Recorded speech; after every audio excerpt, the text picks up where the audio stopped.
guys, I hope you enjoyed the video on the X-Wing. As you saw, the electronics worked perfectly. So here's our last restoration. So I do have the box, I have all the other pieces, but this is so large. I was only able to put the pieces that I actually need for this restoration. So here it is. I have the instruction manual, so original too. The Star Destroyer playset from The Empire Strikes Back. So this is one of the playsets, a little history, that only lasted through the Empire Strikes Back line. I bought this playset in 2006.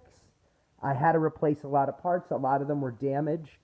And if you look closely on here, there are some white stress marks, because what Kenner never did back in the day was they didn't tell you you're supposed to assemble these once and not unattach them again, and so people just put them together, unattach them, and just from age and from plastic, it just stressed it out. And I'm very lucky there are no broken pieces on here, any serious cracks. But the one issue that we do have to do is some decal restoration. So I'll just say probably about 99% of the decals on here are in awesome condition for being an item that was played with. Since, as I told you, I had to replace a lot of the parts when I first bought it in 2006. So really the decals that we really want to knock off of this are these three. These are just starting to peel. It looks like someone tried gluing them. I see stress lines on all three of these.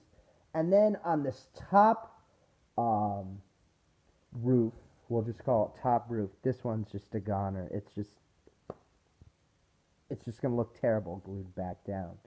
So that's the restoration that we really have to do on it. And here are the decals. I got them from my guy in Australia again, and he gave me a diagram to use to place the decals. So here are the decals over there.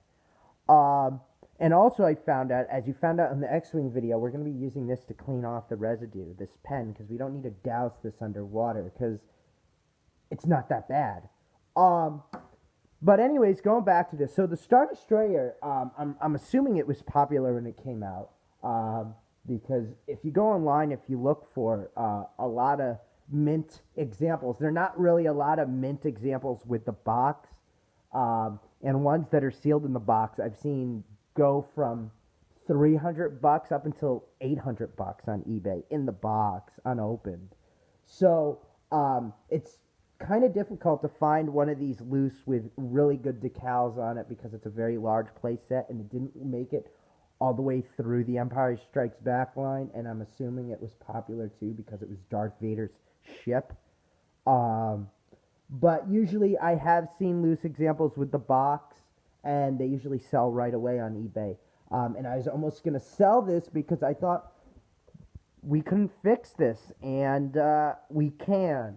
So that saves me a couple $100 out of my pocket to replace this entire thing. What else can I say?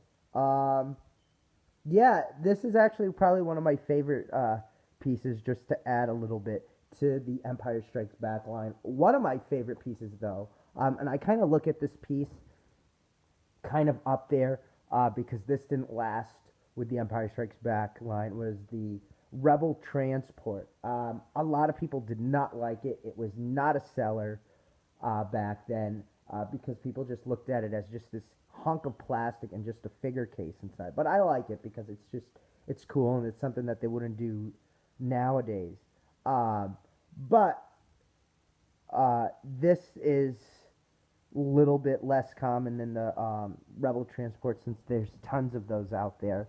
But yeah, so let's get on with this restoration, and we'll be back with a part 2 video of not just this bottom hole in this roof, but with the entire thing assembled. And maybe I'll have one of my vintage Empire Strikes Back figures next to it, just to kind of give you an idea of how we saved this. So stay tuned for the next video. Thank you.